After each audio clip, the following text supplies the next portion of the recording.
Shalom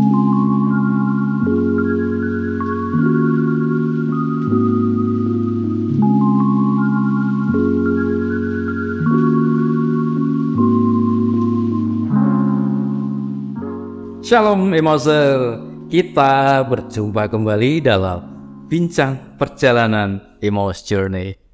Kenapa disebut Bincang Perjalanan? Karena ini tidak lain adalah spiritualitas dari Emmaus Journey itu sendiri.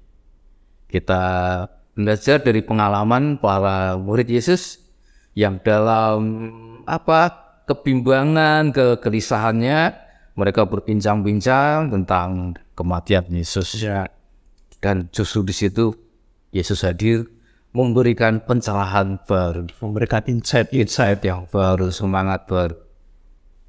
Demikian pula kami para Emmaus Journey, kita dalam komunitas bertemu, saling berbagi pengalaman dari membaca kitab suci, kita sharing, dan disitulah kita banyak mendapatkan hal-hal baru, pencerahan baru. Kali ini kita berbincang tentang sabda kedua dari 7 sabda terakhir Yesus. Sabda kedua, ujung menjelang ajal. Ya, menjelang ajalnya. Apa sabda yang kedua ya? Sabda yang kedua itu berbunyi, "Aku berkata kepadamu, sesungguhnya hari ini juga engkau akan bersama-sama dengan aku dalam Firdaus." Itu terdapat di Lukas bab 23 ayat 43. Itu diucapkan pada siapa itu? Itu diucapkan kepada penjahat yang di sebelah kanan, yang dalam tradisi Katolik dinamakan Dismas. Yang sebelah kiri Gestas. Di kitab suci tidak ada loh, brother. Nah, ini menarik, Pak. Kalau kita menyadari 3 sumber iman gereja, selain kitab suci, kita memiliki yang namanya, tadi saya sebutkan, tradisi suci, kemudian yang lain adalah magisterium atau kuasa mengajar gereja. Nah, kedua nama ini itu diyakini merupakan warisan dari tradisi suci sejak awal mula gereja ada. Baik, kita ingat-ingat 2 nama itu ya. Suatu saat nanti seksi kerasulan kitab suci akan membuat kuis game tentang pengetahuan umum sekitar kitab suci, tentang gereja gitu. Seperti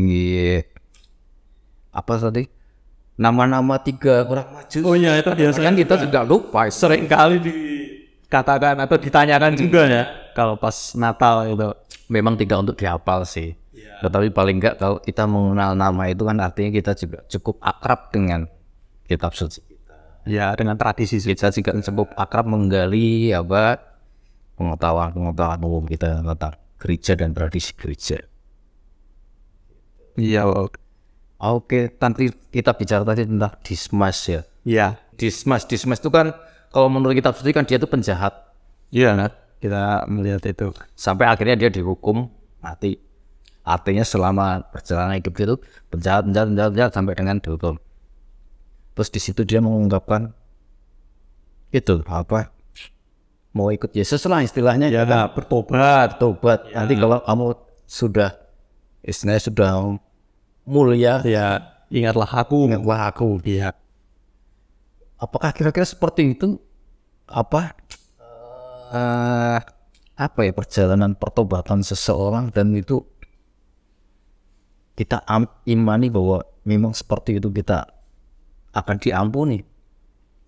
Ya, menarik memang kalau kita melihat bahwa Yesus mengampuni Dismas, karena dalam permenungan saya itu terdapat 2 hal yang patut kita refleksikan. Yang pertama, Dismas di saat-saat terakhir hidupnya, dia menyempatkan diri untuk mengakui dan menyesali segala kesalahannya. Saya bacakan ya di ayat kitab suci di Lukas 23 di ayat 41. Ini pengakuannya. Kita memang selayaknya dihukum sebab kita menerima balasan yang setimpal dengan perbuatan kita. Tetapi orang ini tidak berbuat sesuatu yang salah. Orang ini ya mengacu pada Tuhan kita Yesus Kristus. Jadi sini sangat jelas bahwa Dismas dengan segala kerendahan hatinya mengakui segala kesalahan yang telah diperbuat selama hidup. Dan dia mengakuinya itu ya di hadapan Yesus. Persis sebelum dia meregang nyawa, dia sempat untuk mengakui segala dosanya. Dia mengakui bahwa Yesus itu sebenarnya nggak salah gitu ya? Iya, ya betul.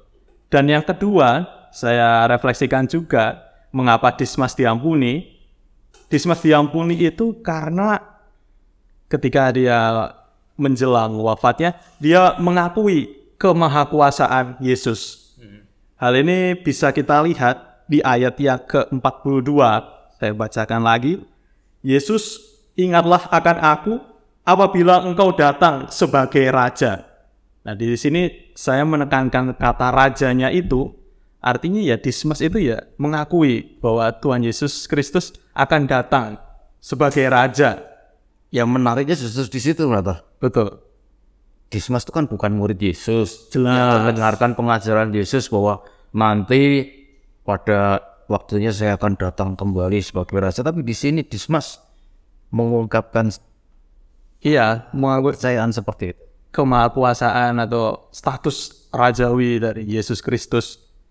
Ya kalau kita melihat keterkaitannya begitu kan, kita sebagai umat Katolik sekarang ya, sebagai umat Katolik sekarang mengimani bahwa Yesus Kristus merupakan Raja semesta alam gitu yang kita peringati setiap tahun menjelang Advent pertama begitu. Nah ini tentu Dismas jauh sebelum itu ternyata juga sudah mengakui bahwa Yesus Kristus adalah Raja. Mungkin juga waktu itu dia dengar juga. Bisa jadi ketika dia perbincangan umum bahwa pengajaran Yesus itu sebenarnya juga walaupun tidak disampaikan secara langsung pada muridnya, tapi itu tentu juga akan sampai ke telinga-telinga lain yang tidak mendengar secara langsung. Ya tradisi lisan, Bro. Iya, tradisi lisan. Omong-omong lah, diucapkan mulut ke mulut. Itu Dismas ya. Gestas. Nah, kalau kita lihat pribadi Gestas ya, memang merupakan kebalikannya ya. Antitesanya dari sosok Dismas ya. Sekarang istilah antitesa lagi. Gitu ya, lagi populer. Ya gitu Pak Bakti, kita melihat kalau Dismas ya mengakui kealahan Raja Yesus Kristus. Nah, kalau Gestas ini ya mungkin dalam permenungan saya ini ada semacam sikap mencemooh begitu ya. Kalau saya baca misalkan seperti ini. Bukankah engkau adalah Kristus? Selamatkanlah dirimu dan kami. Jadi dia sudah mengakui bahwa Yesus adalah Kristus, tetapi ternyata dia seolah-olah ingin menantang mungkin, saya tidak tahu juga, atau mungkin menguji begitu, bagaimana Yesus yang katanya Tuhan Allah Maha Kuasa, tetapi ketika dipaku di kayu salib, kenapa tidak berdaya gitu? Mungkin kalau kita bisa bahasakan begitu. Dia menguji tapi juga sekaligus coba-coba. Siapa tahu ini. Bisa jadi ya coba-coba. Siapa tahu bener. Ya. Siapa tahu aku ikut diselamatkan gitu.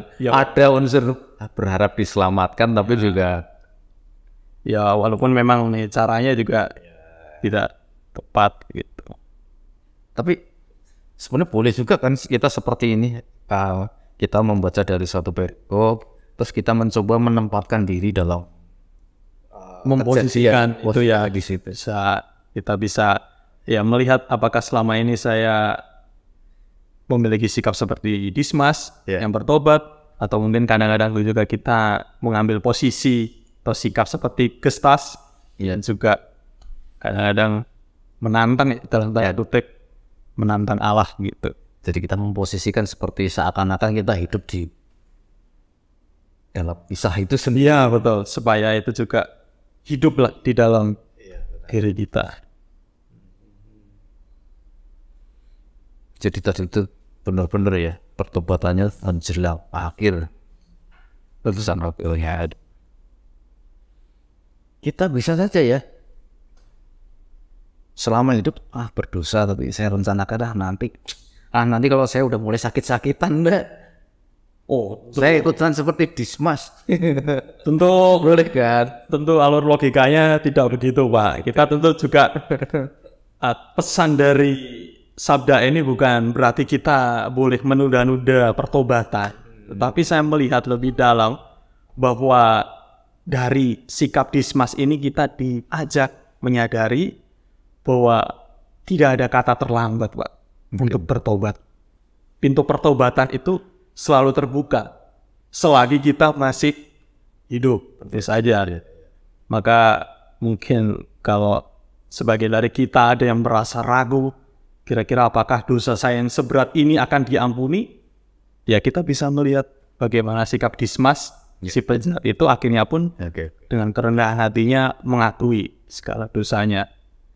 Tapi sekali lagi ini bukan kita mau coba-coba selagi muda ya kita mau berbuat dosa. Sebenarnya bukan. Ya, tidak. Ya itu artinya memang kayak dosa yang disengaja direncanakan toat nanti saat akhir kita bertobat juga diampuni. Iya, Nggak boleh ya itu ya. enggak boleh itu. Itu di kitab saja ada dibilang apa? Seperti Ya, datangnya seperti penyamun, pencuri pencuri di hari. malam hari, kita tidak tahu. Tidak tahu kapan datangnya, tidak mengucapkan permisi atau Ya tahu-tahu kita dipanggil. ya betul. Jadi perbincangan ini kita berbincang-bincang tentang 7 sabda terakhir Yesus ini sangat relevan ya. Masih Ketika kita bicara di masa-masa Prapaskah, bahkan nanti sampai Pentakosta itu kayaknya cukup menarik untuk jadi bahan permenungan kita. ya. Untuk kita gali terus. Dan yang cukup menarik tadi yaitu tadi ajakan Walter mengingatkan jangan menunda-nunda untuk bertobat. Nanti sebentar lagi kita juga akan diberikan kesempatan untuk menerima sakramen pertobatan.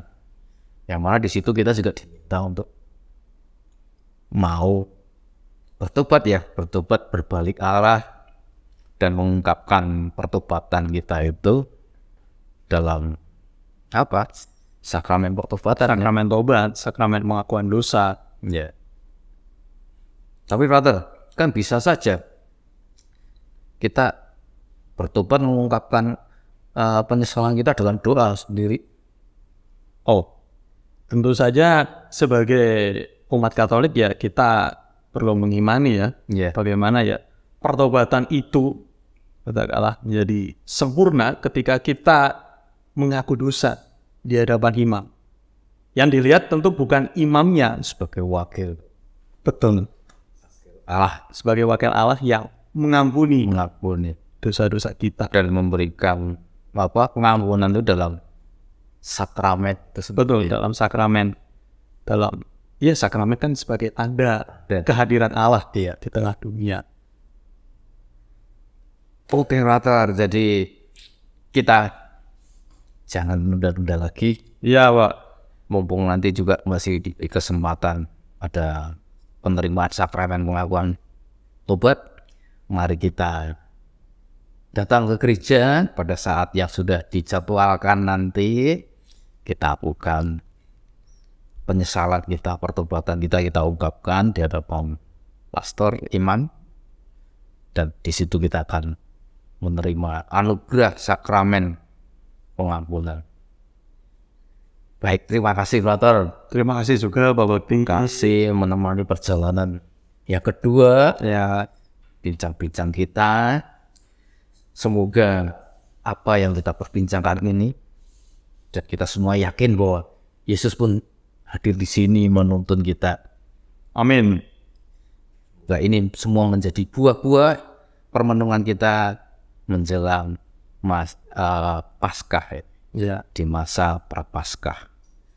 Terima kasih, sampai kita ketemu lagi dalam bincang perjalanan selanjutnya dari 7 sabda terakhir Yesus. Sampai jumpa. Shalom, Emmaus.